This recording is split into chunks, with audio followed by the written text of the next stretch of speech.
My father, Bob Tilsen, on the police killing of George Floyd in Minneapolis, had this to say: the country is going to have to make radical changes. Although early childhood for Bob was in a small town in North Dakota, as some of you have heard before, he's lived in the Twin Cities since around 1936. As a teen, he would take the Marshall Avenue streetcar from his Selby-Dale neighborhood in St. Paul to Lake Street in Minneapolis to court my mother, Joyce Frainer, whose grandparents had settled in Minneapolis in 1892. He would cross the river. I'm the product of what they used to call in Minnesota a mixed marriage. Bob literally built St. Paul and Minneapolis. He was the construction manager working for his father, a builder Ed Tilsen, at the Sumner Project, the first private housing development in the nation available on a racially integrated basis back in 1954. They had tried in 1948 to build a non-segregated development, but the banks refused to finance it. It wasn't until 6 years later that they convinced the FHA and the VA that the project was feasible. And in partnership with Archie Givens Sr., a prominent and successful real estate agent, they made it happen. And so it is noteworthy that after 85 years of living in Minnesota, after serving in World War II and seeing all that happened in those decades, Bob's assessment is still that radical change is necessary.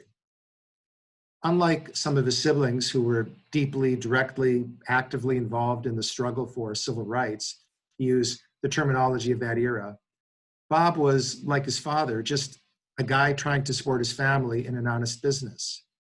But he has always acted according to principle. He speaks up when he has to. The only time I ever heard him utter a racial epithet was in a story in which he quotes himself that ends up with him getting knocked unconscious. Well, there is another story where when he's in the Army, he gets sent to the brig for striking an officer. I'll tell those stories another time, but I feel proud of him as a young man for doing the right thing in both instances. He spoke up when he had to, and he paid the price.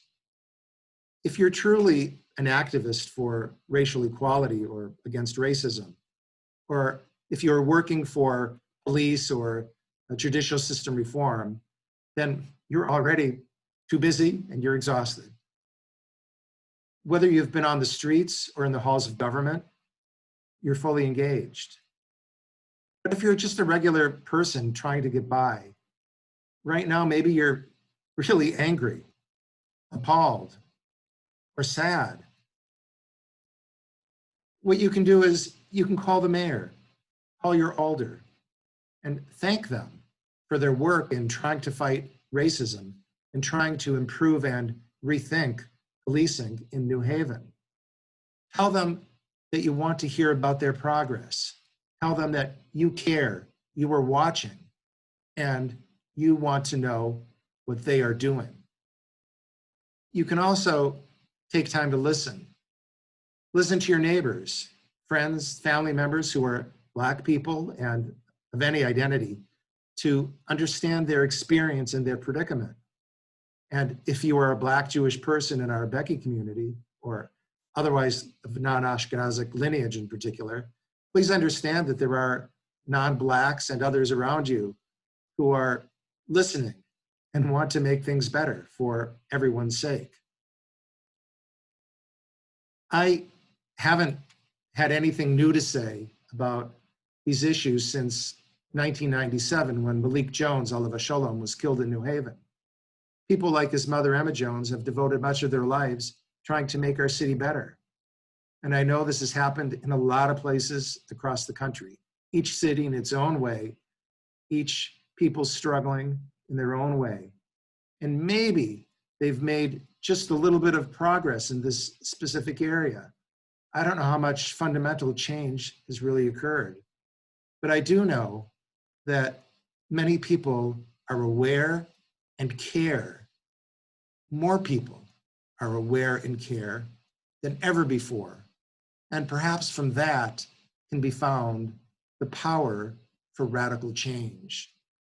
The country is going to have to make some radical changes.